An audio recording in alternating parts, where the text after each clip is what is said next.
Olá, meus irmãos, a paz do Senhor a todos. Sou o pastor Laércio Oliveira, da Assembleia de Deus de Brasília. Servimos a Deus aqui na sede do setor 4, no Gama, Distrito Federal. E nesta feita estamos aqui para a gravação de mais uma pré-aula da Escola Bíblica Dominical. Nesta feita trataremos da lição de número 2, dessa revista tão abençoada aqui, sobre o apóstolo Paulo. A lição de número 2, do dia 10 de outubro de 2021, ela tem por tema Saulo de Tarso, o perseguidor. E os irmãos vão observar que esta lição, toda esta lição está tratando a respeito da vida do apóstolo Paulo. Na etapa passada, na lição passada, os irmãos viram na nossa pré-aula que tratamos sobre o mundo do apóstolo Paulo, a sua cultura, aonde ele nasceu, aonde ele foi criado, aonde ele aprendeu as linguagens, porque ele era poliglota, falava vários idiomas e foi um fariseu zeloso, criado dentro do judaísmo. E hoje nós estaremos estudando a lição de número 2, que vai tratar sobre Saulo de Tarso como um perseguidor, como ele perseguiu a igreja do Senhor. E no que isto atrapalhou a obra, no que isto contribuiu para o crescimento da obra. Tudo isso aí nós abordaremos nesta lição, nesta segunda pré-aula, na lição de número 2. Pois bem, o texto áureo nos diz assim: E Saulo, respirando ainda ameaças e mortes contra os discípulos do Senhor, dirigiu-se ao sumo sacerdote. O texto áureo de Atos capítulo 9, versículo 1. A verdade prática nos diz assim: a igreja é uma instituição divina que perdurará na terra até o arrebatamento, pois do contrário já teria acabado ao longo da história. A leitura bíblica em classe são 3 textos do livro de Atos. E é bom o professor, quando estiver na sala de aula, frisar bem isso aos alunos, para que eles, se possível, memorize pelo menos as referências do texto da leitura em classe, porque é nessa leitura aí que nós vamos aprender como que Paulo era um perseguidor. Então isso aqui vai ser um panorama, um ponto central, e a partir destas 3 passagens é que nós teremos todo o conteúdo mastigado aí da nossa lição de número 2. A primeira leitura do texto da leitura bíblica em classe, o primeiro texto, está em Atos capítulo 8, do versículo 1 ao 3. A segunda leitura, Atos capítulo 22, versículo 4 e 5. A terceira leitura está em Atos capítulo 26, do versículo 9 até o versículo 11. Esses 3 textos estão no livro histórico de Atos dos Apóstolos. E as 3 passagens são até semelhantes, pois narra a conversão do apóstolo Paulo e como ele perseguia a igreja. O primeiro texto de Atos 9 é um fato que ocorreu com Paulo, onde Lucas menciona isso muito bem no livro de Atos. Já o texto de Atos 22 e Atos 26 é o próprio Paulo que declara a visão que ele teve e o que ele estava indo fazer, que era perseguir a igreja do Senhor. No decorrer da lição, nós temos aqui a introdução, que vai mostrar o apóstolo Paulo como um fariseu zeloso e que por conta desse zelo ele persegue a igreja, por ter esta como uma seita e como um inimigo do judaísmo. Por ter Jesus como falso Messias, ele então se torna um zeloso, uma espécie de terrorista que vai defender a sua religião com unhas e dentes, ao ponto de matar ou morrer. Os irmãos vão observar, eu até fiz questão de frisar isso muito bem, alguns versículos na Bíblia especificam que tipo de perseguidor era Saulo de Tarso. Em 1 Timóteo 1,13, o próprio Saulo diz, para o apóstolo Paulo falando, né? Ele diz que ele era blasfemo, perseguidor e insolente. Outra passagem bíblica é 1 Coríntios 15:9, onde o apóstolo Paulo diz que ele é o menor dos apóstolos e ele nem seria digno de ser chamado apóstolo, porque ele perseguiu a igreja de Deus. Terceiro texto aqui em Atos 8:3 diz que ele assolava a igreja de Deus. Em Gálatas 1:13, na versão atualizada, diz que ele devastava a igreja de Deus. Em Atos 9:21 também, na versão atualizada, diz que ele exterminava os irmãos da igreja do Senhor. E os irmãos vão ver que exterminar não significa bater, não significa prender. Exterminar quer dizer matar. Paulo, ele matava. Saulo de Tarso, ele matava e dava o voto também para matar. É isso que a Bíblia nos assegura, que ele exterminava. Atos 22:4 diz que ele perseguiu a religião do caminho até a morte. O termo "o caminho" foi um dos primeiros nomes que a igreja do Senhor recebeu, que os irmãos em Cristo receberam. A igreja, no princípio, a igreja primitiva, os primórdios, tiveram diversos nomes. Só em Atos 11:26 é que os irmãos vão ser chamados de cristãos, mas antes disso tiveram diversos nomes aí. E um desses nomes era o caminho, a religião do caminho, ou a seita do caminho. E era essa que o apóstolo Paulo, Saulo de Tarso, né, melhor dizendo, perseguia. E Atos 26:10 está dizendo que Saulo encerrou muitos na prisão e dava o voto dele quando os matava. Então, assim, para ele dar o voto, então quer dizer que ele tinha alguma autoridade romana, alguma autoridade dentro do Sinédrio Judaico e também uma autoridade romana, né? Isso aí nós vamos falar mais no decorrer da lição. E Atos 26:11 diz que eles forçavam os crentes a blasfemar. Isso aqui é terrível, né, irmãos? Então, primeira coisa aqui, na nossa lição da Escola Bíblica Dominical desse domingo, a segunda lição dessa nova revista, o primeiro tópico tem por tema Saulo de Tarso, perseguidor implacável. Os irmãos vão ver que o primeiro subtópico já diz: Saulo se descreve como blasfemo, perseguidor e opressor. Aquele texto que eu citei agora há pouco, 1 Timóteo 1:13, né? Os irmãos vão ver que sempre aqui que o pastor Eliana está tratando aqui nesta revista, ele vai chamando Saulo. Na quarta lição, nós vamos entender a transição de nomes. Não foi Deus que mudou o nome de Paulo, de Saulo para Paulo, e nem o próprio Paulo mudou o nome dele. Não, ele apenas preferiu usar o seu nome gentílico, o seu nome romano. Mas Saulo era o nome hebraico dele. Não é que ele abandonou, não quero mais esse nome, vou usar só esse. Não, ele não mudou. Ele apenas optou por usar o nome Paulo para ter uma influência melhor entre os gentios, para não ficar aquela coisa judaizada, né? Uma coisa judaizante. Então ele prefere usar o seu nome romano, que tem o mesmo procedência, né? Saulo e Paulo. Os significados são diferentes, nós vamos ver isso na lição de número 4, mas ele não mudou, ele apenas optou por usar o nome Paulo. E no primeiro subtópico aqui, descreve o Saulo de Tarso como perseguidor. Ele era um blasfemo, ele perseguidor insolente, opressor. Ele oprimia a igreja de Deus, ele perseguia.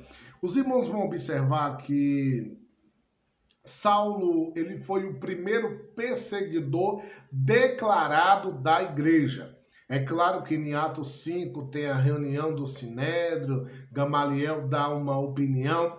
E a igreja, ela desde o seu surgimento, ela já foi perseguida. Mas o primeiro perseguidor intitulado, nomeado, foi Saulo de Tarso. Ele assolava a igreja, invadia casas, irmãos vão ver isso aí no decorrer da lição, levava homens e mulheres presos, torturava, obrigava eles a blasfemar, torturava psicologicamente, exterminava, tanto ele matava como ele dava autorização para matar. Os irmãos observam em Atos capítulo 7, que lá tem a pregação de Estevão, né? E Saulo estava presente aí na pregação de Estevão, né? Ele estava lá no dia. E quando mataram Estevão, Saulo consentiu. Os irmãos vão observar que vai ser tratado aqui sobre Estevão a partir aqui do segundo tópico, né? Vai falar aqui a respeito do segundo tópico e o segundo subtópico vai tratar sobre Estevão e nós vamos falar isso daí mais detalhadamente, né? O segundo subtópico do tópico primeiro diz assim: as ameaças de Saulo de Tarso. A expressão respirando ameaças de morte, que está lá em Atos 9:1, que inclusive foi o texto áureo que nós lemos aqui nessa lição de número 2. Os irmãos vão observar que essa expressão, né, e respirando, que na Bíblia está dessa maneira, e Saulo respirando ainda ameaças, né, e mortes contra os discípulos do Senhor, dirigiu-se ao sumo sacerdote. Essa expressão aqui, respirando ameaças e mortes, ela faz denotação a uma fera selvagem, que antes de atacar a sua presa para matar, ela está dando aquela respiração de morte. Ela tá, como se diz uma linguagem popular, está bufando de raiva, de ódio, de fúria. Era isso que Paulo sentia pela igreja, pelos crentes, né, pelos seguidores do caminho, pelos seguidores de Jesus. Aí alguém pode perguntar, querido professor, alguém pode perguntar isso na sala de aula, mas professor, por que Paulo odiava tanto os cristãos, os crentes? Por que ele odiava tanto a igreja? O fato principal que responde isso é que na introdução dessa lição, pelo fato dele ser um judeu zeloso, ele achava que perseguindo seitas que não eram do judaísmo, outras religiões que não eram do judaísmo, ele estaria sendo zeloso. Segunda coisa, Saulo não acreditava que Jesus seria o Messias, porque ele conhecia a história de Jesus, que Jesus fora criado em Nazaré da Galileia, uma cidade pobre num lugar pobre, e que o Messias jamais, né, iria para aquele lugar. Existem versículos nos profetas que dizem que o Messias iria para lá, mas a ignorância de Saulo não fez lhe permitir lembrar de tais passagens, né? Ele, como Judas Iscariote, esperava o Messias triunfante que viria, e pelo fato também de Paulo ser um cidadão romano, ele conhecia a morte de cruz, que era o pior tipo de morte para um criminoso. E esse Jesus aqui foi crucificado. E ele sabia muito bem disso. Ele aonde que o Messias iria ser crucificado? Jamais. Esse não é o Messias. Não tem como me convencer de que esse é o Messias. E de fato, irmãos, não teve na terra quem convencesse Saulo de Tarso. Não teve. Ele ouviu a pregação inteira de Estevão em Atos 7. Uma pregação maravilhosa, ao ponto de, no final de sua mensagem, Estevão ter o seu rosto brilhando. Só outra pessoa na Bíblia teve o rosto brilhando, que foi Moisés. Estevão estava tão cheio do Espírito Santo que o seu rosto brilhava. Os céus se abriram, ele viu Jesus, tão forte que foi aquela mensagem. E nem essa mensagem convenceu Saulo de Tarso. Foi o próprio Jesus que teve que aparecer para Saulo. Uma certa feita eu vi um pregador dizendo que não foi Saulo que aceitou Jesus, né? Foi Jesus que aceitou a Saulo. E se os crentes, né, atuais estudarem essa história de Saulo de Tarso bem mastigada, vai ver que Deus é misericordioso mesmo. Porque muita gente, se estivesse no lugar de Deus, não ia escolher esse homem nunca. Um homem que prendia homens e mulheres porque seguiam a Jesus. Um homem que acabava culto, prendia pessoas, escorraçava elas de seus lares, invadia casa. Um homem que exterminava os cristãos. Um homem possuído de raiva, de ira, de rancor, de ódio. Um homem que está aqui em Atos 9:1, que a Bíblia diz que ele respirava ameaças e morte. Jamais um homem desse poderia ser escolhido, né, para servir a Jesus. Só que o próprio Paulo escreve dizendo que Deus escolhe as coisas loucas para confundir as sábias. Deus escolhe as coisas fracas para confundir as fortes. É por isso que nós, a igreja, acreditamos na recuperação do ser humano, que Deus pode recuperar, salvar e mudar qualquer pessoa que se arrependa e queira receber Jesus, né, na sua vida, como ele fez com aquele ladrão arrependido ali na cruz ao lado dele. Então não há para Deus uma pessoa tão má que ele não possa alcançar com a sua graça. Ele alcançou o primeiro perseguidor declarado da igreja. e tornou ele o maior plantador de igrejas da história do cristianismo. Um homem que desprezava, a doutrina do caminho, se tornou o maior teólogo desta doutrina. Um homem que desprezava Jesus, tornou seguidor de Jesus. Um homem que desprezava a mensagem de Jesus, passou a pregar a mensagem de Jesus. Um homem que, por ser romano, não aceitava um crucificado. Na carta aos Gálatas, ele diz que pregava a Jesus e este crucificado. Ele fez questão de frisar isso muito bem. Esse homem, ele foi salvo de perseguidor, ele passou a ser perseguido. O terceiro tópico aqui fala por que Saulo perseguia os cristãos, Foi exatamente isso que nós falamos aqui, Os irmãos vão ver que ele perseguia devido ao zelo exacerbado que ele tinha a Torá, a lei mosaica, Então, pelo fato dele ser um judeu muito praticante, ortodoxo e fariseu, que era uma ramificação muito forte do judaísmo, uma seita provavelmente a mais forte do judaísmo. Então, por esse fato, ele persegue a igreja do Senhor. 1 Timóteo 1,13 chama ele de blasfemo. Ele blasfemava o nome de Jesus. Quando ele estava torturando os crentes, matando, exterminando os crentes, levando eles presos, ele blasfemava, A Bíblia não dá detalhes sobre isso, mas possivelmente ele falava, cadê que agora Jesus vai te livrar, Então, o professor tem espaço para, na sala de aula, conjecturar sobre isso, porque não é antibíblico. Ele era um blasfemo, perseguidor, insolente, ou aqui na versão corrigida, opressor. Ele oprimia. Coisa ruim, irmãos? É ser oprimido. E a igreja do Senhor se sentia oprimida por Saulo de Tarso. O tópico de número 2 diz assim, a perseguição contra a igreja de Cristo, O primeiro subtópico, contra os seguidores de Jesus. O segundo subtópico, Saulo de Tarso e Estevão. E terceiro subtópico, a intolerância religiosa e política contra a igreja atual. Já é uma aplicação para os nossos dias. Primeiro subtópico, contra os seguidores de Jesus. O professor, se puder voltar lá na leitura em classe, volta lá, em Atos 22:4. Olha o que está escrito aqui.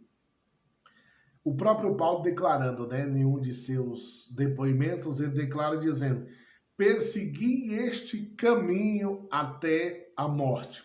Os irmãos vão observar que a palavra caminho aí está com C maiúsculo, indicando substantivo próprio, uma pessoa. Então ele diz assim, persegui este caminho até a morte. Ele perseguia os crentes, perseguia a religião dos crentes. E aqui a Bíblia está dizendo que ele perseguiu o próprio Deus dos crentes. Ele perseguiu o caminho. Esse caminho aqui é Jesus, com C maiúsculo. João 14:6, Jesus disse, eu sou o caminho, a verdade e a vida. Ninguém vem ao Pai a não ser por mim. Então, o Saulo de Tarso estava perseguindo o próprio Jesus. Por isso que quando Jesus aparece para ele em Atos 9, o próprio Jesus diz, Saulo, Saulo, por que me persegues? É uma pergunta, do Senhor Jesus para Saulo de Tarso. No tópico 2 aqui, os irmãos vão observar sobre Saulo de Tarso e Estevão. Para nós sabermos isso, primeiro nós temos que identificar. Na lição passada, lição de número 1, nós falamos sobre o mundo do apóstolo Paulo e como ele era cidadão romano. Ele foi cidadão romano de nascimento, nasceu em Tarso, a capital da Cilícia, que era uma jurisdição romana. Então ele era um cidadão romano, Cilícia era uma província romana. Então de nascimento ele era romano e de linhagem era judeu. Como Paulo era romano, e a Bíblia Sagrada vai dizer que para ele dar o voto, Como os irmãos vão ver aqui em Atos 26:10, que ele encerrou muitos na prisão e dava o voto quando os matava. Para ele dar o voto quer dizer que ele tinha autoridade também judaica. Alguns escritores chegam a afirmar que ele fazia parte do Sinédrio, E aqui é onde tem um grande debate, porque para fazer parte do Sinédrio tinha que ter mais de 30 anos de idade e ser casado. Então aí tem algumas especulações, né, a respeito da vida de Saulo, que alguns dizem que ele foi casado antes de se converter e que ele tinha mais de 30 anos nessa ocasião. Isso aí, inclusive, é verdade, ele tinha mais de 30 anos, né, quando ele estava perseguindo a igreja. Então, para ele dar o voto é porque ele tinha uma autoridade dentro do judaísmo. E como ele também tinha autoridade dentro do judaísmo, ele era um cidadão romano. Os irmãos lembram que só quem podia matar no tempo de Cristo, nesse tempo aqui da igreja primitiva, era a autoridade romana, né? O judeu não podia matar. 20 anos antes de Jesus nascer, os judeus haviam perdido essa autoridade de executar as pessoas, de matar. Só Roma agora tinha essa autoridade de executar e de matar. Por isso que levaram Jesus para Pilatos. Pilatos era romano e foi Pilatos que deu o veredicto para crucificar o Senhor Jesus. Então Paulo usa essa prerrogativa dele ser um cidadão romano para autorizar a morte dos cristãos. Os irmãos vão ver que quando matam Estevão, colocam as vestes ali nos pés de Saulo, né? Colocaram as vestes e a Bíblia diz que ele consentiu. Ou seja, quando colocaram as vestes ali, quer dizer que ele autorizou e que ele era o responsável, né, por aquela morte, justamente pelo fato dele ser romano. Então, judeu não podia matar, mas mataram, só que, porém, quem carrega a responsabilidade foi Saulo de Tarso a respeito da morte de Estevão. Os irmãos vão observar que Saulo, né, foi um perseguidor tão influente que ele conseguiu dispersar toda a igreja em Jerusalém. O camarada era terrível, irmãos. A Bíblia diz que toda a igreja, Atos 8, toda a igreja foi dispersa. Só os apóstolos ficaram em Jerusalém. Todos os outros demais discípulos, porque se os irmãos observar, a Bíblia vai dizer, né, em Atos 1, 14 e 15, que era 120 crentes, né? Em Atos 2, lá pelo verso 41, 3.000 almas se converteram, né, quando Pedro pregou. Atos 4:4, mais 5.000 almas se convertem a Cristo. Então, a cada dia, Atos 2:47, que a cada dia a igreja do Senhor crescia, né, em números daqueles que deveriam ser salvos. Então, a igreja estava crescendo. Muita gente veio. E esses 3.000 que se converteram primeiro, depois os mais 5.000 que vieram, todos eles foram dispersos. Muita gente, irmãos, né? Crentes que tinham aí seus comércios, né, tiveram que abrir mão disso e fugirem para cidades vizinhas ou outras mais longes, né? E a Bíblia diz que Saulo perseguia essas pessoas até em cidades estranhas, ou seja, cidades que ele nunca havia ido, que ele não conhecia, cidade que ninguém nunca tinha ouvido falar, mas ele ia lá para ver se tinha cristãos ali, né? Ele até descobre cidades novas e estranhas, né, que antes ele não conhecia particularmente, perseguindo, né, os cristãos, ou seja, ele consegue dispersar toda a igreja de Jerusalém e os cristãos que fogem, ele vai atrás. Em Atos 9 diz que ele vai respirando, né, como uma fera selvagem atrás de sua presa para devorá-la, para matá-la. Ele vai atrás. Então é exatamente isso que acontece. E quando ele sai por ali, irmãos amados, olha só que coisa tremenda. Lá no caminho, né, de Damasco, ele estava indo para Damasco. Naquele caminho ali, o Senhor Jesus encontra, né, Saulo. Ele foi perseguir, né, Jesus, que está aqui no versículo que nós lemos aqui, Atos 22:4. Perseguindo Jesus, a religião, os cristãos, né? Ele está perseguindo. E o próprio Jesus encontra ele no caminho. E ele cai cego. A Bíblia diz que foi meio-dia, perto do meio-dia, né, quando o sol estava raiando. Os irmãos vão ver, o camarada estava tão fanático em perseguir que ele não parava nem para almoçar. Meio-dia, hora do almoço, ele estava perseguindo a igreja. Ele era incansável, era uma fera indomável, imbatível, mas que agora vai ter o Senhor Jesus lhe abatendo, né? Gente arrogante, irmãos, o próprio Senhor Jesus abate, né? Tá lá escrito no livro do Salmo que Deus abate o soberbo, mas exalta o humilde, dá graça ao humilde. Tiago também fala sobre isso no capítulo 5 da sua epístola, né? Então, o próprio Jesus encontra Saulo e ele cai cego, né, irmãos? Cai cego porque perto do meio-dia, a hora que o sol está mais forte. No Oriente Médio, os irmãos sabem que o sol é mais forte do que aqui na nossa região, no Brasil. Mas ao meio-dia, o Senhor Jesus decide se revelar. E a luz de Cristo é muito mais forte, incomparável, né, do que o sol. E quando Saulo olha, ele fica cego e cai por terra. E a Bíblia diz que ele fica cego, né? Quase 3 dias ali, em Atos 9, nos dá essa informação de que ele fica cego, né? Ou seja, ele vai perseguir a igreja, né, após a morte de Estevão. É como se a vida de Estevão, desse grande servo de Deus, diácono, cheio do Espírito Santo, cheio de fé, que prega de uma maneira maravilhosa, e que a Bíblia diz que ele fazia sinais, milagres, né? Esse homem Estevão, ele morre, e é como se o sangue dele fosse semente, porque a partir da morte de Estevão, os discípulos são dispersos aí por todo mundo, e por onde eles vão pregando, né? Então, o evangelho agora vai alcançar uma proporção maior, igrejas são fundadas em todos os lugares, né?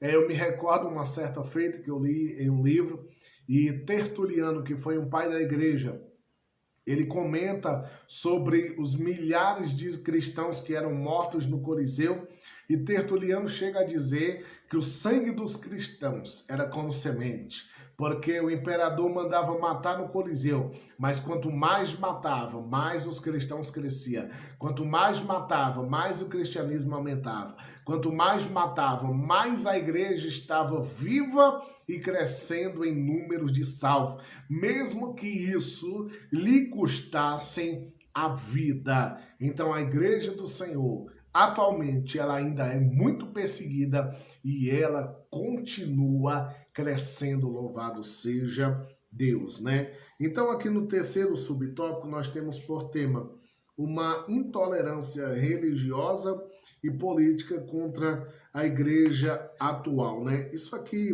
o comentarista, ele vai trazer para a nossa atualidade, né? E principalmente nos países árabes, né, nos países orientais, a igreja é muito perseguida. Na China, misericórdia, é muito perseguida. Nós não vemos falar isso nas televisões, nos canais abertos, né? É falado esporadicamente na internet, mas a igreja está sendo muito perseguida, muito mais do que foi a igreja primitiva. A igreja da atualidade tem sido muito perseguida, e isso é pouco divulgado, né? É claro que a grande mídia não tem interesse nenhum em divulgar isso, porque essas nações que perseguem a igreja é justamente as nações que detêm um grande poder econômico. Então, por conta disso, a grande mídia não tem interesse de divulgar a perseguição que é dada aos cristãos, né? Crentes são perseguidos na Coreia do Norte, a China, que é um país comunista, a maior população mundial.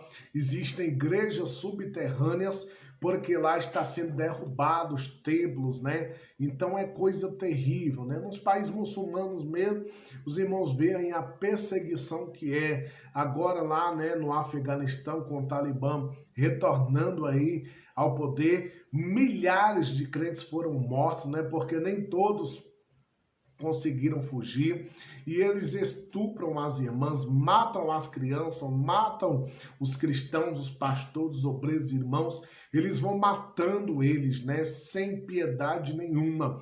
Então a igreja do Senhor, ela continua sendo muito perseguida. O sangue dos cristãos ainda continuam sendo derramado sobre a terra. E nós que não estamos dentro desse centro de perseguição, nós que temos um pouco mais de liberdade, nós devemos fazer duas coisas. Primeiro, valorizar essa liberdade, Usar, quando eu digo valorizar, não é apenas você orar sem obrigado, porque eu não tenho a perseguição. Não, é aproveitar. Você pode pregar? Prega. Você pode evangelizar? Evangelize. Você pode andar com a Bíblia, porque tem lugares na China que é proibido carregar uma Bíblia. E aqui você pode carregar a Bíblia livremente aí, por onde você for, por onde você andar. E tem crente que tem vergonha de carregar a Bíblia.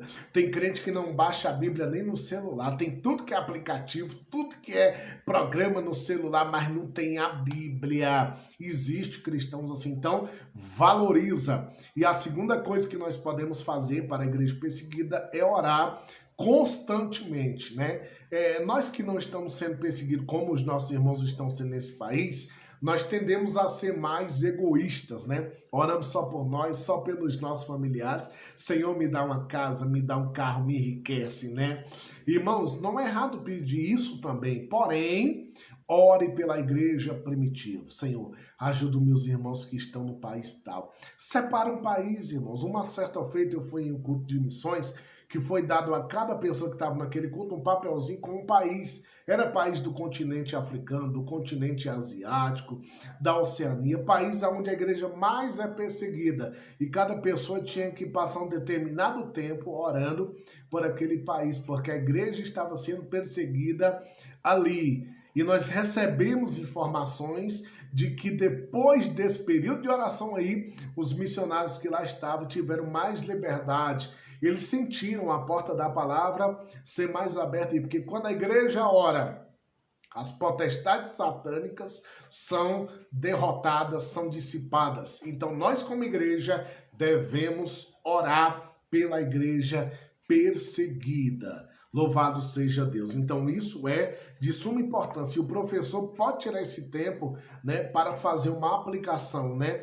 Na sala de aula, quando se faz a aplicação, é natural os alunos levantarem a mão, querer dar uma opinião, e é bom ouvir eles a respeito, né, desse assunto aí, tá bom? O terceiro tópico aqui. Quando um sistema se volta contra a igreja. Isso aqui é terrível. Né? Primeiro subtópico, como era a perseguição contra os primeiros cristãos, né? Aqui vai dizer que Saulo mandava prender, mandava açoitar sem escrúpulos, homens, mulheres e crianças, e encerrava, né, na prisão. Ele açoitava, prendia, invadia os lares, né? Imagina o crente estar na sua casa, momento de oração com a família, e alguém invade ali e leva preso porque é crente, né? Meu Deus, era isso que Saulo de Tarso fazia, né? O subtópico de número 2, perseguição, tortura e método. Parece exagero afirmar que Saulo de Tarso torturava os primeiros cristãos, mas é o que ele mesmo declara em seu testemunho pós-convenção, né? Isso aqui é no texto de Atos 26, do 10 a 11, que também faz parte, né, da leitura bíblica em classe. E esse texto aqui, irmãos, ele é interessante que a Bíblia Sagrada diz que Saulo dava o voto, né, quando mandava matar esses cristãos aqui. E a Bíblia Sagrada, no verso 11, diz que ele forçava os crentes a blasfemar, irmãos. Ele forçava, olha o grau de malignidade que Saulo tinha, né, antes de se converter. Ele forçava as pessoas a blasfemarem contra Jesus, né? A blasfemar, ou seja, ele perseguia tanto de uma maneira literal, né, prendendo, machucando o corpo, batendo, açoitando, como também ele perseguia psicologicamente. Ele fazia os cristãos, os crentes, né, blasfemar, ele obrigava, e se não blasfemasse, morria. Então muitos morreram, porque o crente fiel, ele não blasfema, né? Os irmãos sabem muito bem disso. O crente fiel, ele é fiel até a morte, né? Conforme o Senhor Jesus disse para a igreja de Esmirna, né? Em Apocalipse, ser fiel até a morte, dar-te-ei a coroa da vida. Apocalipse 2:10, muito forte isso aí, irmãos.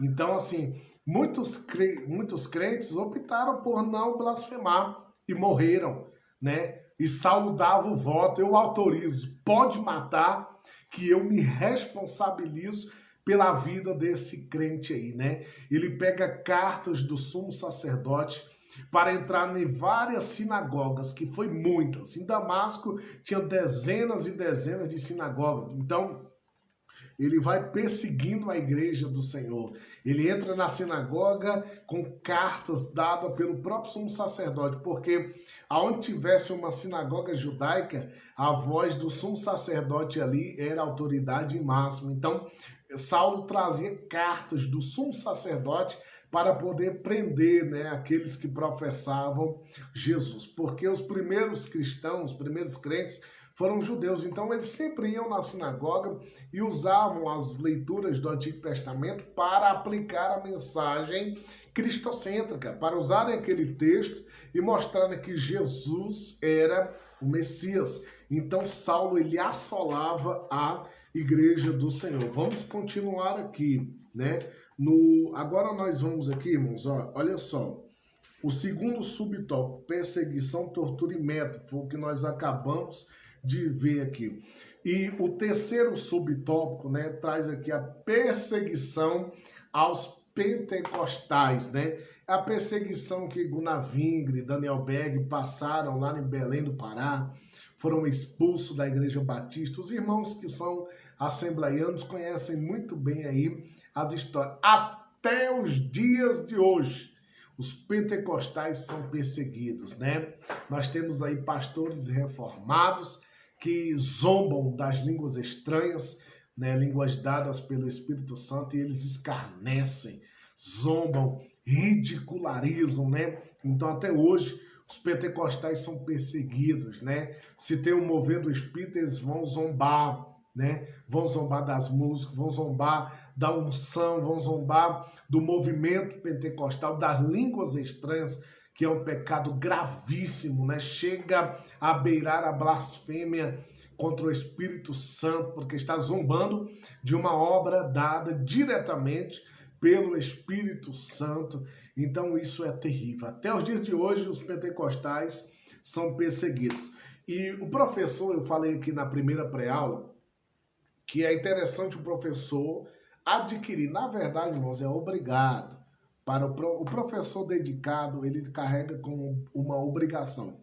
Então, para o professor dedicado, é obrigado que ele adquira o livro do trimestre, é o livro da lição, né? A lição é extraída deste livro. De cada capítulo é extraído aqui porções e é colocada na nossa revista para nós estudarmos esse tema. Então, nesse livro aqui, o pastor Elianai, ele conta uma experiência que não está na revista, né, sobre perseguição que o pai dele enfrentou, né, lá na região do sul, quando pastoreava. Então, os nossos irmãos pioneiros aí das Assembleias de Deus foram muito perseguidos, né, quando eles iam fundar a Assembleia de Deus em locais, principalmente no interior, muito no Nordeste, no sertão, onde o catolicismo dominava, onde o padre que mandava, né, na cidade. Então eles tiveram ali muita perseguição.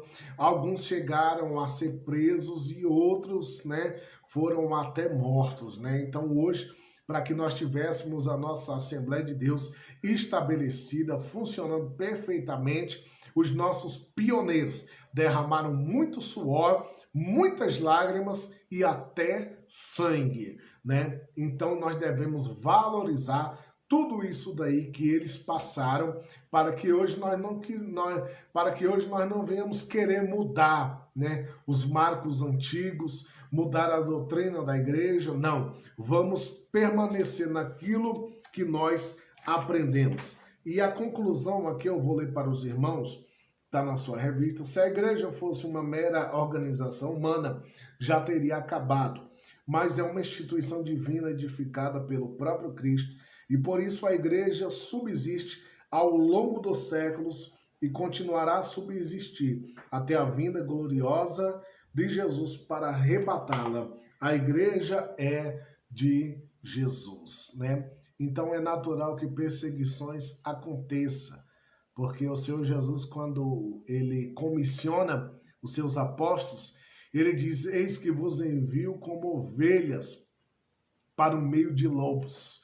O lobo, ele despedaça, ele morde, ele mata a ovelha, né? Hoje, claro, nós temos alguns crentes que é lobo, né? Quer matar o seu irmão.